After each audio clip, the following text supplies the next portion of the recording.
Hello à tous, je suis Loïc Audet, cofondateur d'ImoCities, l'investissement locatif clé en main. Je vous souhaite la bienvenue dans Club Deal, le podcast qui va vous aider, vous, investisseurs ou futurs investisseurs, à développer votre propre stratégie d'investissement immobilier.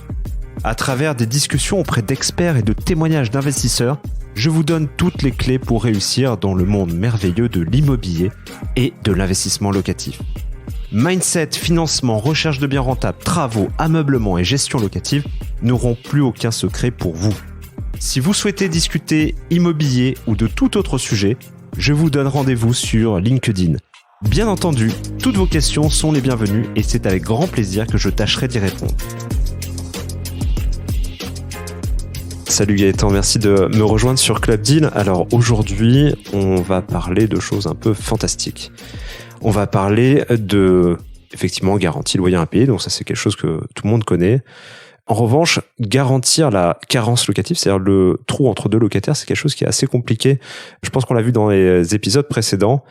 Et là, je vous ai déniché la solution. Donc la solution, elle s'appelle Bernie. Mais avant de présenter Bernie, Gaëtan, est-ce que tu pourrais nous dire qui tu es ? Oui, bien sûr. Merci de m'accueillir déjà et de me permettre de discuter sur ce podcast. Alors moi, je m'appelle Gaëtan Maté. Aujourd'hui, c'est pas un secret, 34 ans.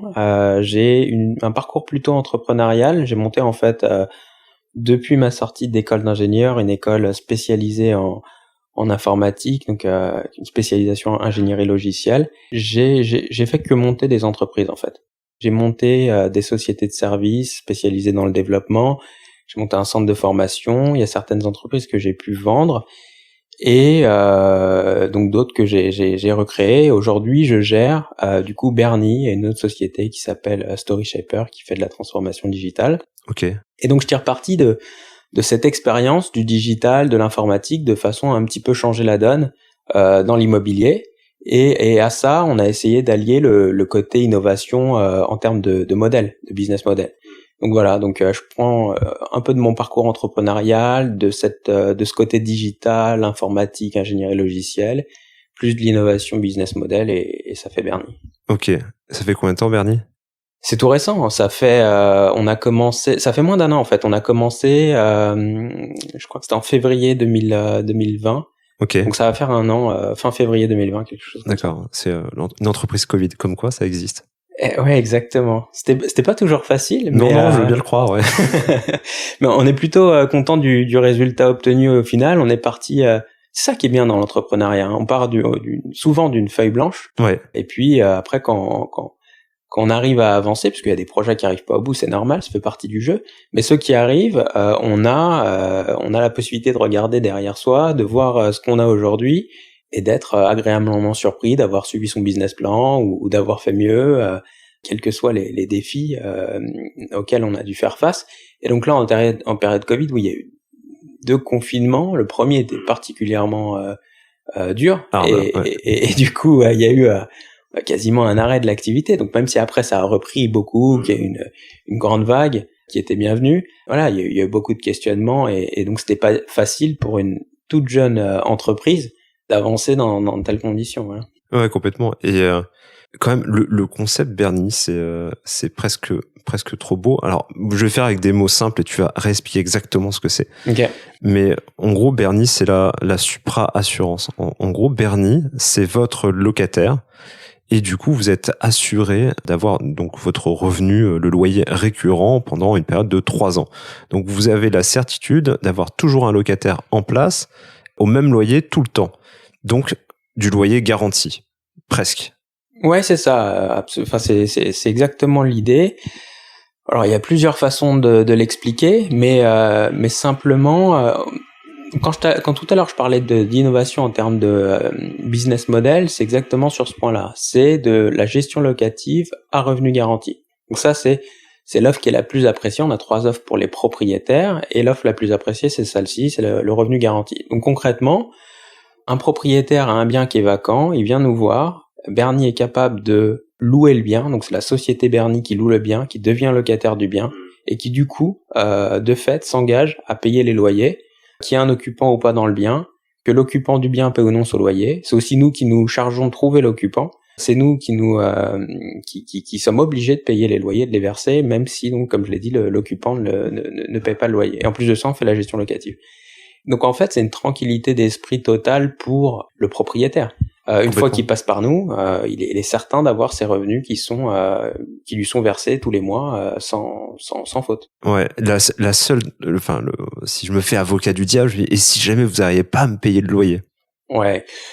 Bah, comment c'est un bail société, du coup, bon, effectivement, normalement, c'est un peu plus baqué, on est un peu plus sûr de se faire payer qu'un particulier. Ouais. Mais comment je peux en être certain?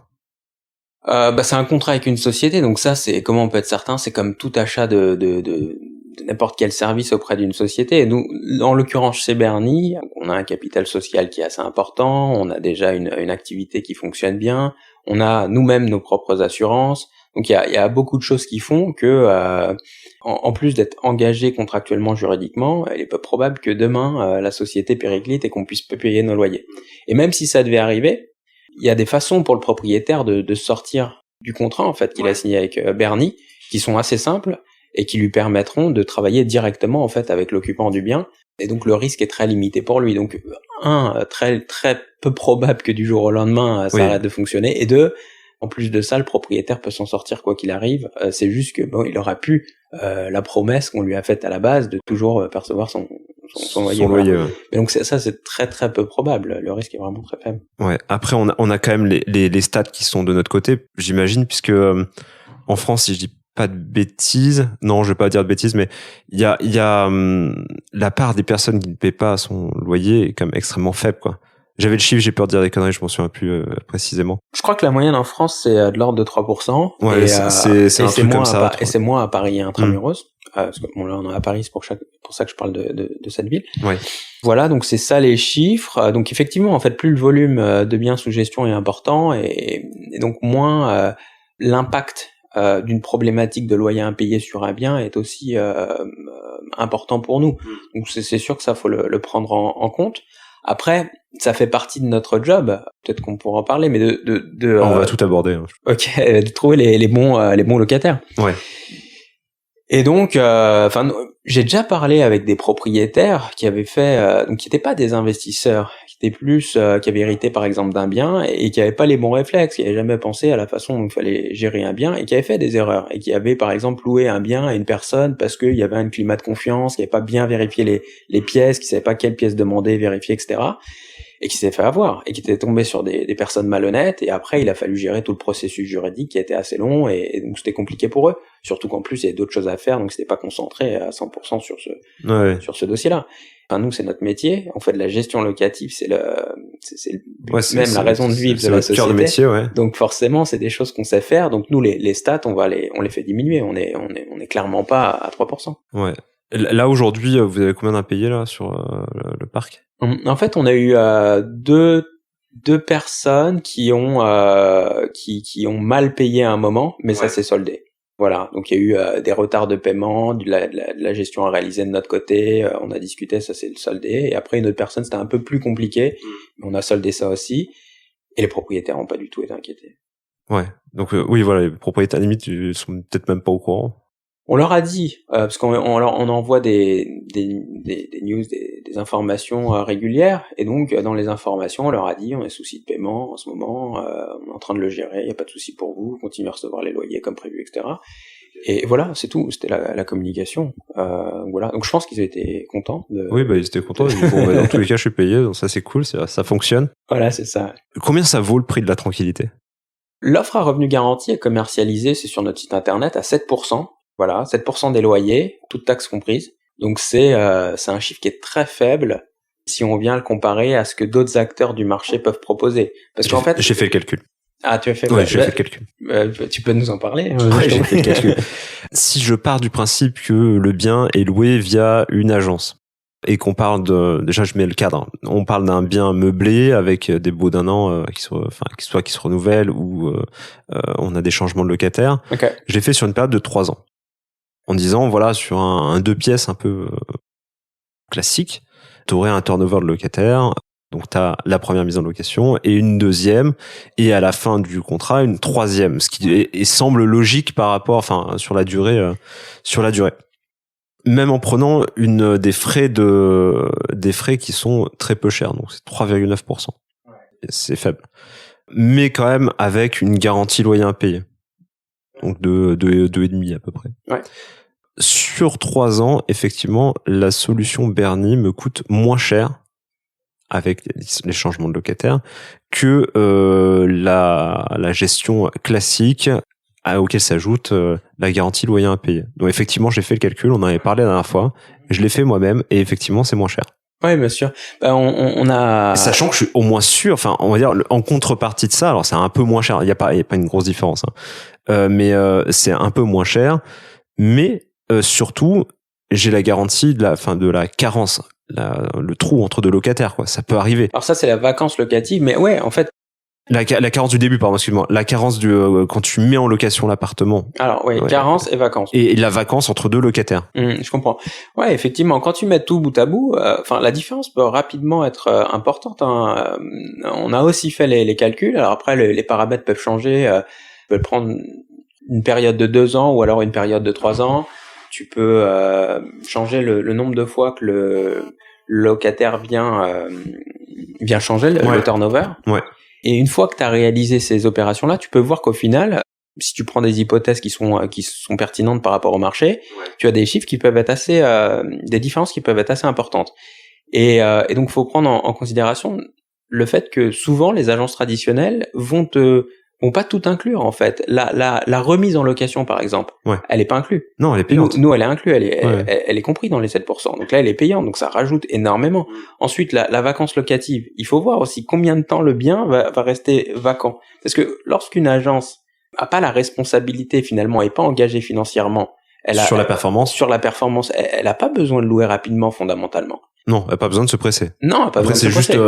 C'est juste pour la satisfaction client, mais satisfaction client, et puis il faut commencer à percevoir ses commissions, mais voilà, ils sont pas trop dans l'empressement a priori. Alors que nous, c'est notre cœur métier, on est dans le même bateau, on est avec le propriétaire. Si jamais ça se loue pas rapidement, c'est toi qui prends, c'est moi qui lui. Absolument, on perd de l'argent. Donc il faut que ça se loue rapidement et que ça se loue bien aussi, puisqu'il faut pas que le bien soit dégradé. Et donc, la vacance locative, c'est un coût important aussi, très important, c'est ce qui coûte le plus cher. Et donc, quand tu prends tous ces facteurs en compte, 7%, c'est vraiment très peu. Sur un modèle traditionnel, où on va rajouter en plus dans la garantie des loyers impayés, la partie, une option pour avoir la vacance, on peut facilement arriver sur des contrats à 15 ou 20%. Donc, c'est beaucoup, beaucoup plus cher.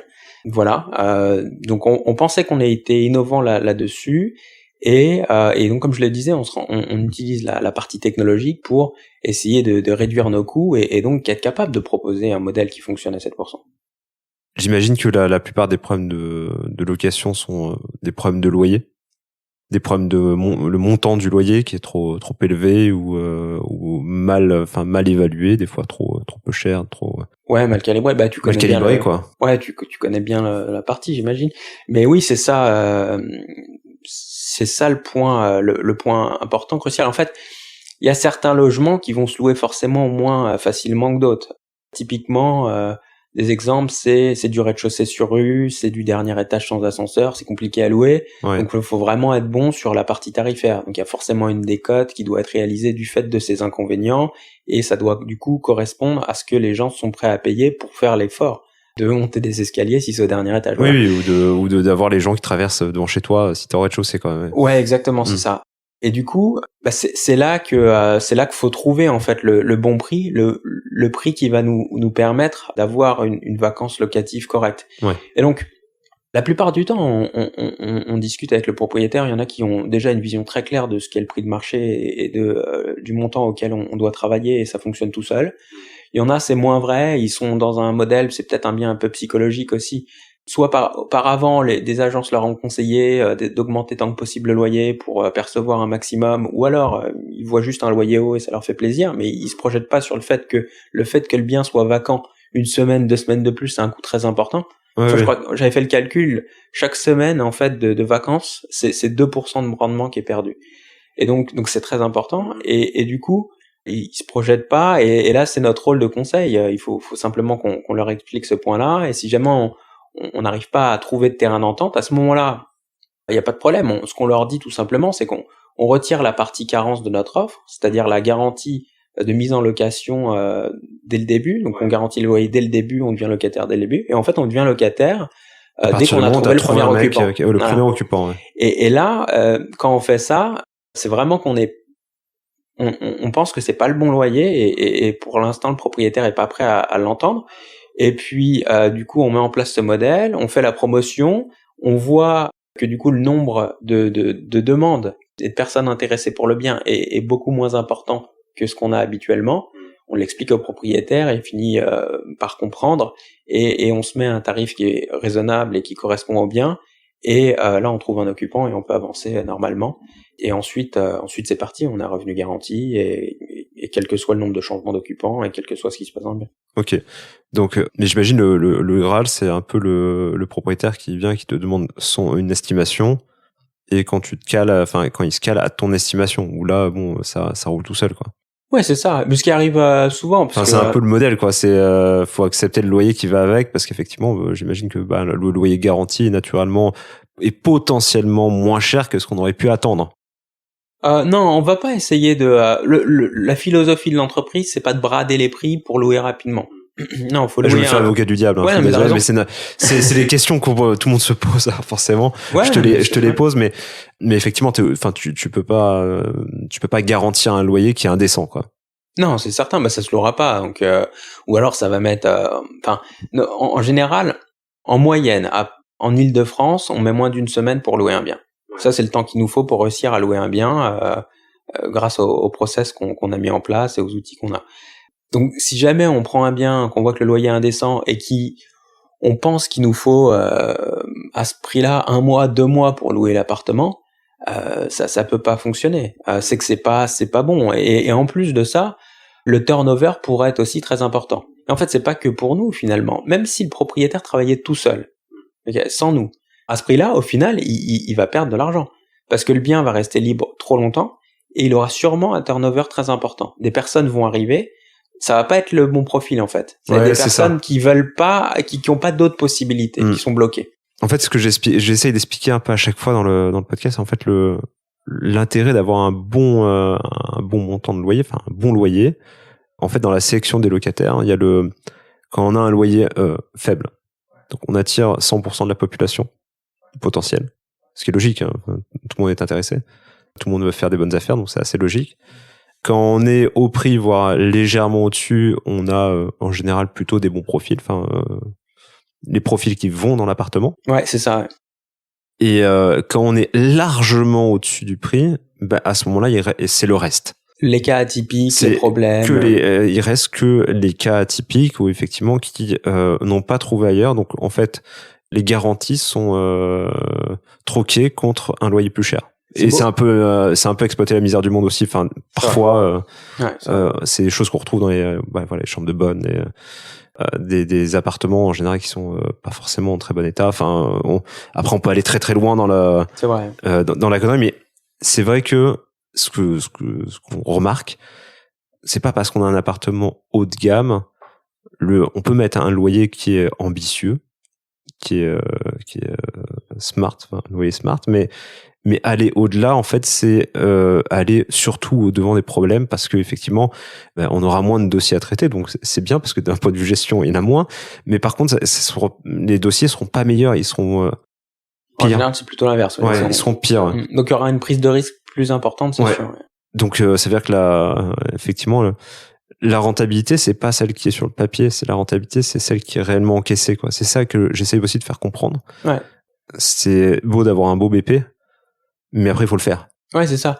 Absolument d'accord avec ça. C'est ce qu'on constate sur le terrain. On l'a constaté avec certains.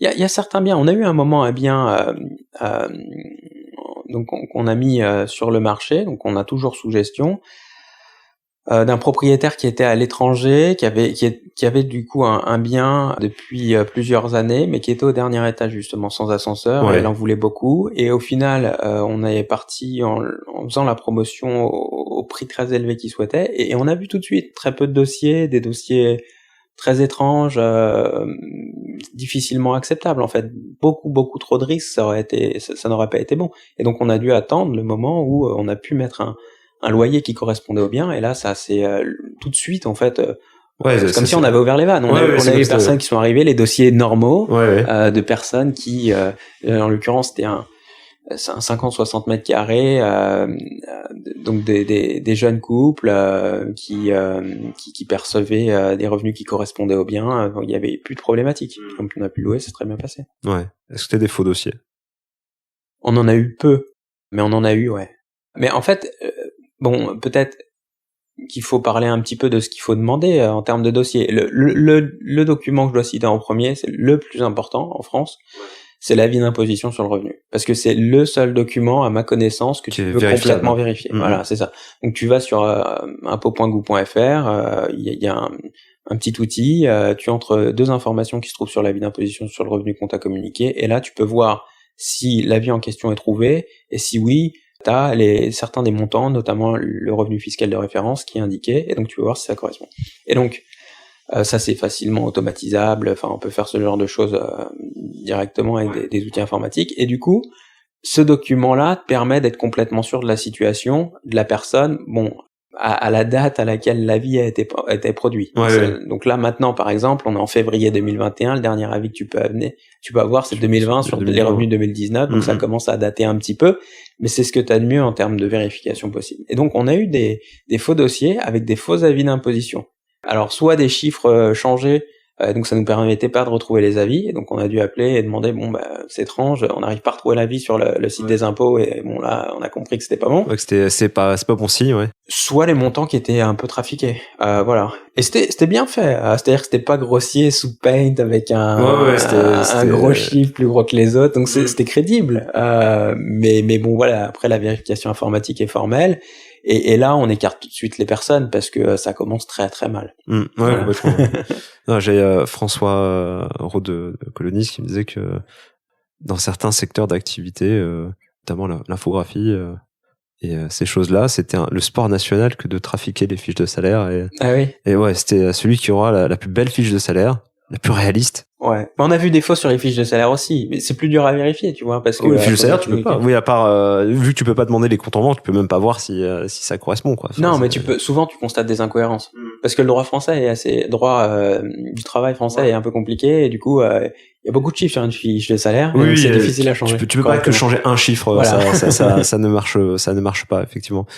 Donc t'as effectivement, bon, il y a des dossiers à vérifier. Vous êtes professionnel là-dessus, vous vérifiez les dossiers des profits qui vont rentrer dans l'appartement.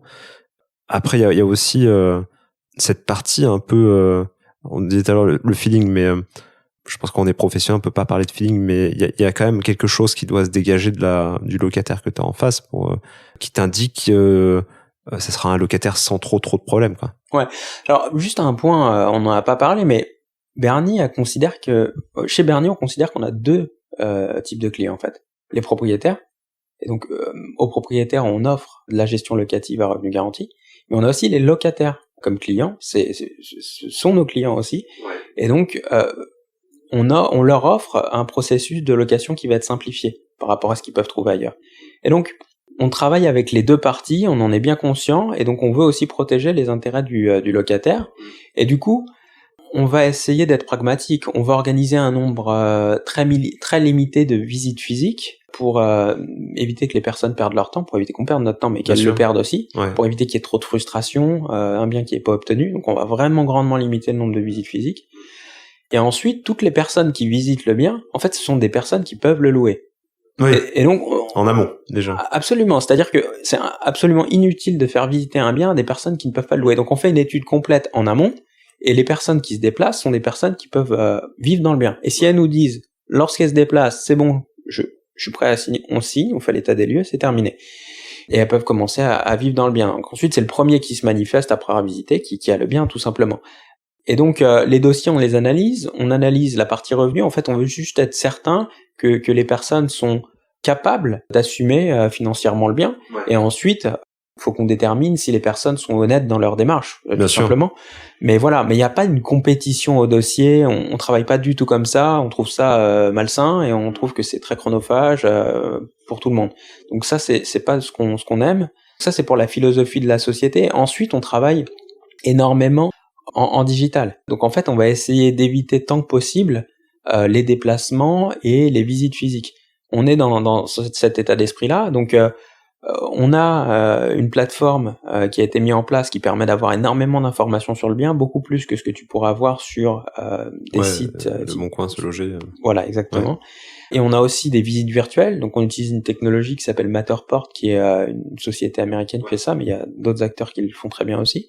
Et donc, ça permet véritablement aux gens de venir se déplacer dans le bien. Donc, nous, on va avec une petite caméra dans l'appartement. Avec le mât, là. Avec ça a un trépied, une caméra 360 degrés qui prend des photos tout autour d'elle. Et ensuite, une fois qu'on a fait ça dans tout l'appartement, on a indiqué où étaient les points de lumière, les miroirs, ce genre de choses, mis des annotations. On peut envoyer tout ça au moteur d'intelligence artificielle de notre partenaire et eux, ils créent une visite virtuelle. Donc, ils créent un modèle 3D, ils reconstituent. Exactement. Et donc, les gens peuvent se déplacer dans l'appartement directement depuis leur canapé, sur leur tablette, leur téléphone, leur ordinateur. Et donc, avant de placer une quelconque visite physique, la personne doit déjà avoir visiter virtuellement le bien. Et donc, pour être sûr qu'il n'y ait pas de problème et que ça correspond à ce qu'elle veut. Parce que la visite virtuelle est vraiment très proche de la réalité. Oui. Donc, on tend vers le digital, vers les visites en ligne. Par contre, on veut pas empêcher les gens de visiter le bien physiquement. S'ils nous demandent de le visiter physiquement, il n'y a pas de problème. En fait, on pense que aujourd'hui, c'est ce qu'on constate. Ouais, t'as 70% des gens qui peuvent ne pas visiter, quoi.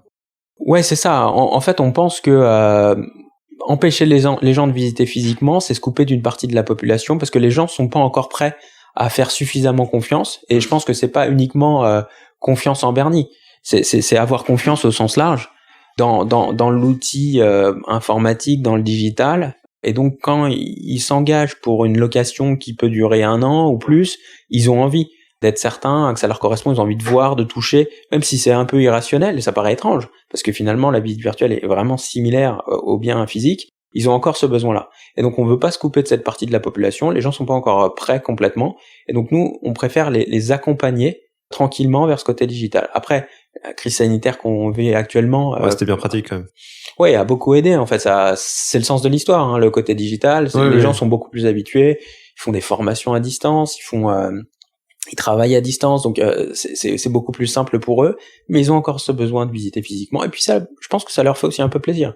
Oui, ça fait partie, pas c'est ma nouvelle maison, c'est nouveau chez moi, ils viennent voir. Donc on les accompagne aussi sur ce point-là, mais on est pragmatique, on leur fait économiser du temps, on a un nombre de visites limité, ils visitent en ligne au préalable, on fait pas de compétition entre les dossiers, chaque personne qui visite, c'est une personne qui peut avoir l'appartement. Ouais, chacun a sa chance. Chacun a sa chance, c'est une question il faut juste qu'ils soient réactifs et qu'ils nous disent ok c'est bon, c'est ce qu'il me faut et ça me plaît. Si par contre on a une personne qui est tout qui match, le dossier match, mais qui est particulièrement indécise, notre personne aura le temps de dire oui ça m'intéresse avant elle, voilà tout. Mais donc voilà, c'est une question de réactivité de leur côté ensuite. Ok. Votre business model, je pense que j'ai compris, c'est du récurrent des frais donc de gestion. Ouais. La question qu'on on doit se poser, c'est est-ce que le loyer que tu m'as estimé, c'est le même qui est loué ou ça peut être plus cher ou moins cher? Je comprends. Contractuellement, pour être complètement transparent, on peut louer au loyer qu'on veut. Ok. En fait, je sais pas si on loue au propriétaire un bien à 900 euros. 900, ouais. On peut le louer à 10 000 euros si on le souhaite. Maintenant, on sait très bien que ça va pas fonctionner et que ça va pas coller avec notre business model puisque on doit faire en sorte que le bien se loue assez rapidement. On l'a dit, la vacance locative est très importante. On perdrait notre argent au final en essayant de faire ça. Donc, on va pas le faire. Simplement parce que ça n'a pas de sens du point de vue du modèle et que ça fonctionnerait pas sur le marché. Il n'y a pas de tentation de mettre en location saisonnière pour un peu booster le truc et en se disant tiens. Ah non, j'avais pas compris que tu voulais parler de ça. Il y a aussi ça en parallèle quoi. Ouais. Non, alors on est sur la location long terme toujours. On est limité par le marché. Donc on peut pas faire ça. On est dans le même bateau que l'un de nos clients, le propriétaire. Et donc faut qu'on tienne notre parole. Et donc la parole c'est on prend le bien à un prix et notre commission est de 7%. Et voilà, et on n'a pas envie de sortir de ce cadre-là. Et ensuite, on ne fait jamais de location de courte durée. C'est pas notre métier. Il y a des problématiques de réglementation. Il y a beaucoup plus de travail de gestion. C'est un métier de gestion qui est complètement différent. Ouais. On ne fait pas ça. Et ça, c'est marqué dans nos contrats. Donc, on fera pas de court terme. Donc, ça, c'est interdit complètement. Ouais, non, mais ça peut être la crainte de disant tiens, je donne mon bien à 1000 ou 900. Eux, l'idée, enfin économiquement, on peut comprendre que l'idée c'est que ça crache plus, quoi. Ouais, je comprends, mais c'est comme dans tous les business, hein. On peut être court-termiste et essayer de faire en sorte de gagner un maximum en peu de temps. Ouais. Mais à un moment en donné, général, ça se voit et ça va pas dans le bon sens, hein. Là, de toute façon, vous avez pas pu le faire. Ça va. Non. C'était pas possible. Non. Mais oui, bon, après, moi, ça fait partie des questions que je me suis posées. J'ai dit, attends, parce qu'il faut quand même que, enfin, c'est une entreprise, faut que ça tourne, faut que, après, effectivement, je pense que le modèle est beau et, avec de la gestion et sachant que c'est quand même du récurrent, il faut un certain nombre de lots, à mon avis, pour trouver un équilibre. Alors, je sais pas Absolument. combien, mais je sais pas si tu peux communiquer là-dessus. On communique pas vraiment sur ces chiffres-là, mais en fait, c'est la question. Je pense que c'est plus savoir quels sont nos leviers et comment ça peut être intéressant pour nous. Il y a plusieurs points. L'un des points, par exemple, c'est le fait qu'on a des clients propriétaires qui sont multipropriétaires. Et donc un client qui est satisfait du service qu'on donne pour un bien va venir nous voir pour d'autres biens. Et donc sur ces nouveaux biens-là, il y a aucun effort supplémentaire d'un point de vue commercial, marketing.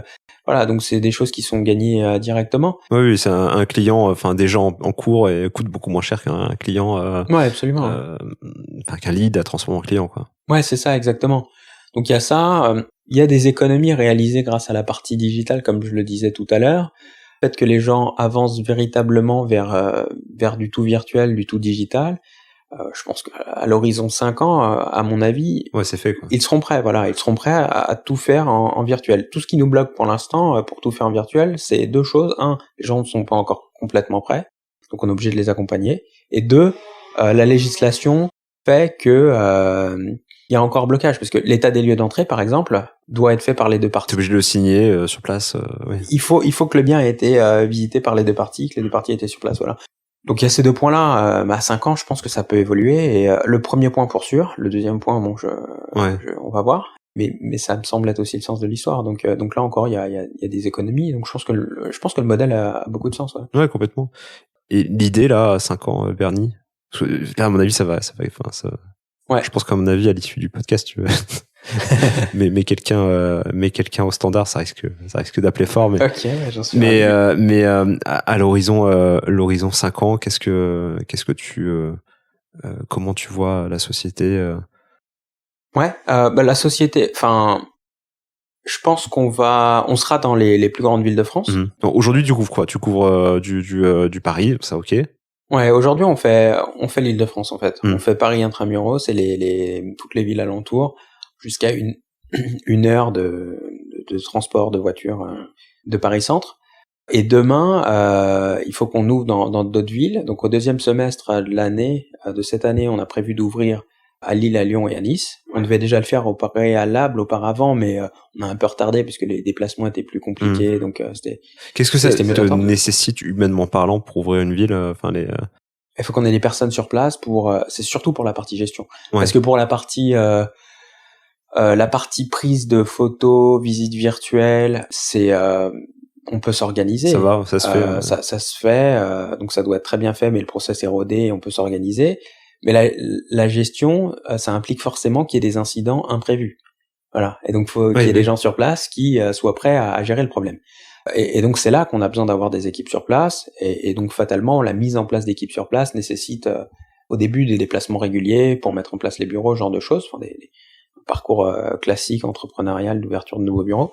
Et donc voilà, vu la crise sanitaire, c'était mieux d'attendre un petit peu pour faire les choses bien. Et donc c'est pour ça qu'on a décidé d'attendre le deuxième semestre de cette année pour ouvrir dans ces 3 nouvelles villes. Et donc d'ici 5 ans, le but c'est quoi? C'est d'être présent dans toutes les grandes villes de France. Et c'est d'être présent dans différentes capitales de pays limitrophes, pays européens. Bien sûr. C'est ça l'objectif. Ouais. Ok. Donc le logement, effectivement, ça marche, mais maintenant, je pense que la partie bureau réfléchit parce qu'en ce moment, enfin, le marché du bureau est un peu bizarre, mais le marché du bureau en ce moment, effectivement, il y a plein de panneaux à louer, mais les prix ne baissent pas. Ouais. C'est assez, donc c'est bloqué.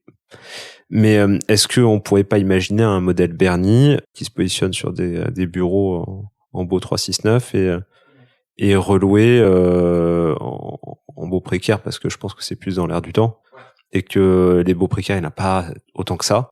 Alors ouais, je pense que le modèle Bernie pourra complètement s'appliquer au bureau qui aurait une demande. Maintenant, on a déjà tellement à faire sur la partie résidentielle. Ouais.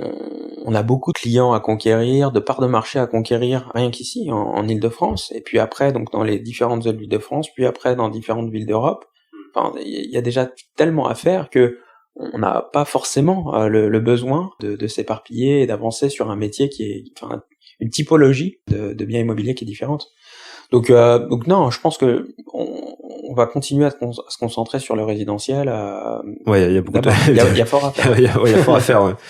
Là, l'idée, c'est combien de lots en gestion? D'ici 5 ans, tu veux dire? Ouais.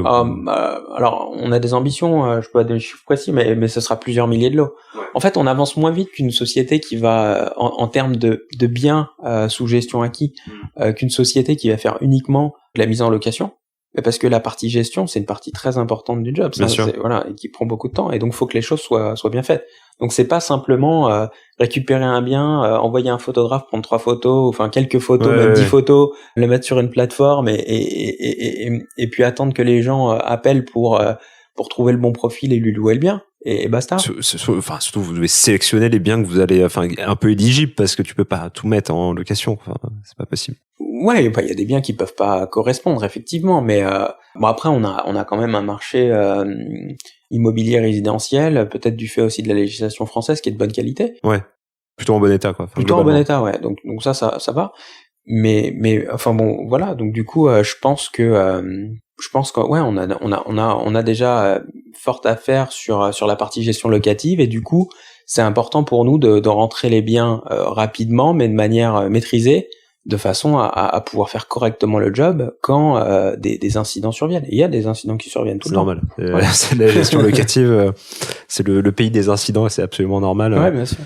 Vous avez pensé à lever des fonds prochainement ou... C'est dans la feuille de route pour le deuxième semestre de l'année 2021. En fait, on peut fonctionner sur fonds propres, on le fait depuis le début et on peut continuer. Donc ça, c'est pas une problématique, mais pour accélérer, c'est toujours ça en fait. La levée de fonds, c'est souvent de l'accélération. Donc si on veut encore accélérer, vu qu'il faut de l'humain notamment, enfin l'humain, des bureaux, enfin des. Ouais, c'est ça, ouais. Et structure quoi. Ouais, il y a des frais de structure pour la partie donc développement commercial, il y a des frais de marketing, de publicité, et il y a aussi des frais technologiques pour continuer à améliorer la plateforme, parce que c'est ce qui permet aussi d'augmenter notre rendement, notre marge interne. Voilà, le fait de limiter justement ces tâches humaines. Certaines sont répétitives, ou alors de gagner du temps sur la partie estimation du bon prix de loyer, collecte des informations. On a déjà des outils, mais on peut encore les améliorer. Il y a énormément de données qui sont disponibles aujourd'hui en ligne. En ligne, ouais. Et il faut en tirer parti au maximum. Voilà, donc souvent ça c'est mis de côté, et nous. Ouais, l'idée c'est ouais, il faut l'inclure rapidement quoi. Enfin, l'idée c'est d'avoir le maximum de données et à inclure rapidement dans l'offre. Ouais, c'est ça. En fait, il y a un modèle qui est intéressant, c'est il y a certaines sociétés américaines qui font ça même sur de la transaction, qui sont capables de d'analyser savoir à quel prix. Enfin, aux États-Unis tout est public quoi. Donc faut savoir qui a acheté à quel prix il y a combien de temps. Ouais, alors il y a ça. C'est eu un meurtre ou pas dans la maison. Ouais, il y a ça, mais ils ont ils ont aussi beaucoup d'autres données qu'ils peuvent en fait agréger sur le quartier, sur le bien lui-même, sur le niveau de bruit, sur les écoles à côté, sur la qualité des écoles, les résultats qu'ils ont eu, tout un tas de données. Et ça, on l'a en France, hein. Ça c'est facile. Alors on a aussi ces données-là, mais ce que je veux dire, c'est qu'eux le font déjà sur de la transaction. Je l'ai vu sur de la transaction, et donc ils ont des outils qui sont capables d'estimer un bien. Il y a un peu d'humain qui vérifie, et derrière ils peuvent faire une proposition en direct à une personne et acheter. Et la société, donc imaginons par exemple Bernie, pourrait acheter directement le bien à la personne. D'accord. Et donc nous, avant de le faire sur la transaction, on veut pour sûr le faire sur la location. Et donc on veut atteindre leur niveau de maturité technologique, mais sur la partie locative. Ouais. Ok. Bon, des beaux projets. Bon, on a parlé de plein, on a oublié, enfin, je suis sûr qu'on a oublié des trucs, mais en tout cas, pour un investisseur qui souhaiterait sécuriser ses revenus, là je pense qu'on a la solution. On tient la solution. Ça fait longtemps qu'on la cherche, mais on la tient. Mais je pense, mais c'est gentil, merci. On te tient. mais je pense qu'on a des, juste une note. Je pense qu'on a des clients propriétaires qui sont légèrement différents. Je pense que toi, c'est vraiment des propriétaires, effectivement, comme tu as dit tout à l'heure, des personnes qui sont soit héritées, soit qui ont, qui avaient ce logement-là, qui savaient pas vraiment louer, savaient pas vraiment comment s'y prendre. Donc, tu viens plus en support. Nous, c'est vrai que c'est plus des investisseurs. Ouais. Donc, nous, tu vois, c'est un placement financier qui est adossé à l'immobilier. Mais si on arrive à sécuriser leurs revenus, même si la rentabilité est moindre, ok, la rentabilité c'est bien, c'est une chose, mais la rentabilité qui est bonne, c'est celle qu'on perçoit vraiment. et je le dis encore une fois, mais c'est le cas, et ça répond à un besoin. Effectivement, en fait, c'est un peu le 2 en 1, ça répond à 2 besoins différents, le besoin d'un investisseur qui attend du rendement et le besoin d'un particulier qui veut être accompagné et rassuré. Donc au final, ça fait c'est une bonne solution. Ouais, c'est ça. Au final, je pense qu'aujourd'hui, on a plus de propriétaires qui sont des propriétaires qui ont pas forcément un état d'esprit, un mindset d'investisseur. Et il y en a beaucoup, je suis sûr que c'est la majorité en réalité. Alors, j'ai pas les stats, mais en tout cas, nous, c'est ce qu'on a beaucoup. Après, c'est peut-être juste par méconnaissance de la part des investisseurs de notre solution pour l'instant qu'on n'en a pas plus. Donc, c'est bien qu'on discute aujourd'hui. Et par contre, il y a une chose, je pense, qui est commune, qui doit être commune aux deux, et on le voit, les gens le font instinctivement, c'est qu'ils se mettent dans une dynamique un peu, on appelle ça set and forget. Donc, ils font quelque chose et essayent d'oublier tant que possible. Et du coup, quand ils nous appellent, c'est pour le revenu garanti, et c'est pour ça, en fait, c'est pour ce côté tranquillité d'esprit. Alors parfois, ils le font juste parce que, ils ont déjà beaucoup de choses à gérer, beaucoup d'autres soucis, et je pense que les investisseurs, eux, doivent le faire de manière plus consciente, parce qu'ils ont envie de faire un investissement et de passer à un autre investissement. Et c'est impossible de passer à un autre investissement si on n'a pas oublié le premier et qu'on est en train de gérer les desiderata du premier. Voilà. C'est ça. Donc, c'est exactement ça. Ok. 2 dernières questions. Alors maintenant, t'es passé sur Club Deal, la question qui fâche, la question qui tue. C'est est-ce que tu aimerais entendre sur ce podcast quelqu'un que tu connais qui pourrait nous parler d'immobilier ou d'investissement ou de location, de gestion? Oui, écoute, il y a plusieurs personnes qui me viennent en tête, mais quelle est pourquoi cette question? Je la pose tout le temps. Ah, ok, d'accord. Je la pose tout le temps. D'accord. Faudrait que pourquoi pas? Faudrait que je vois à qui proposer. En fait, j'ai vu que tu as déjà réalisé des podcasts avec énormément de monde que je connais ou des sociétés avec lesquelles on a des partenariats. Tu bottes en touche. Non, je botte pas en touche, c'est vrai. Il y avait un podcast avec Luco. Ouais. Il y a eu un podcast, je crois, avec Uncle. Peut-être Papernest aussi. Pas encore. Ah voilà, ça peut être eux. Enfin, c'est des sociétés avec lesquelles on a des partenariats, donc ça peut être pertinent. Donc il faut que je fasse la part des choses entre les gens que tu as déjà interviewés et ceux que tu n'as pas encore interviewés, puis je peux te faire des propositions. Ouais, avec grand plaisir. Écoute, et si justement, dernière question, si on souhaite te contacter, LinkedIn, j'imagine, ou contact de Bernie, peut-être qui peut renseigner des investisseurs. Ouais, notre site c'est bernie.re, donc RE ça fait real estate, l'immobilier en anglais, mais ça fait aussi île de la Réunion. Ouais, c'est ça aussi. C'est française. C'est le premier point, donc ça fait un petit peu rêver. Donc bernie.re, il y a nos numéros de téléphone, ils peuvent nous appeler directement, et puis sinon sur LinkedIn, faut pas hésiter à me contacter directement. Ce sera avec plaisir que je répondrai à des questions. J'ai souvent des propriétaires au téléphone, on a souvent des questions qui reviennent, donc on a l'habitude, faut pas qu'ils hésitent. Ok, écoute, en tout cas, je te remercie pour cet épisode. On a trouvé la solution qu'il fallait pour les investisseurs qui cherchent un peu de tranquillité d'esprit et la rentabilité garantie. Écoute, merci à toi, c'était très sympathique. Et donc je te proposerai quelqu'un qui peut venir sur le podcast, et hésite pas si tu veux qu'on parle d'autre chose. C'était une conversation agréable. Avec grand plaisir. Merci beaucoup en tout cas. Merci. À bientôt. Bravo, vous avez écouté l'épisode jusqu'au bout. Si son contenu vous a plu, n'hésitez pas à noter, commenter et partager le podcast Club Deal à au moins 3 de vos connaissances.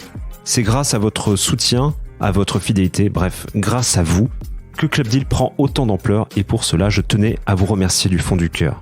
Si l'idée d'investir dans l'immobilier vous plaît, mais que vous n'avez pas le temps, ou tout simplement si vous avez peur de vous lancer, n'hésitez pas à sauter le pas et contacter ImmoCities. ImmoCities, c'est la solution d'investissement locatif clé en main qui vous permettra de dormir sur vos 2 oreilles. Recherche de biens rentables, conception, travaux, mise en location, toute la team ImmoCities saura vous accompagner dans toutes les étapes de votre projet et ce, dans les plus grandes villes de France. Il ne me reste plus qu'à vous souhaiter une excellente semaine pleine d'opportunités rentables et à très bientôt sur Club Deal.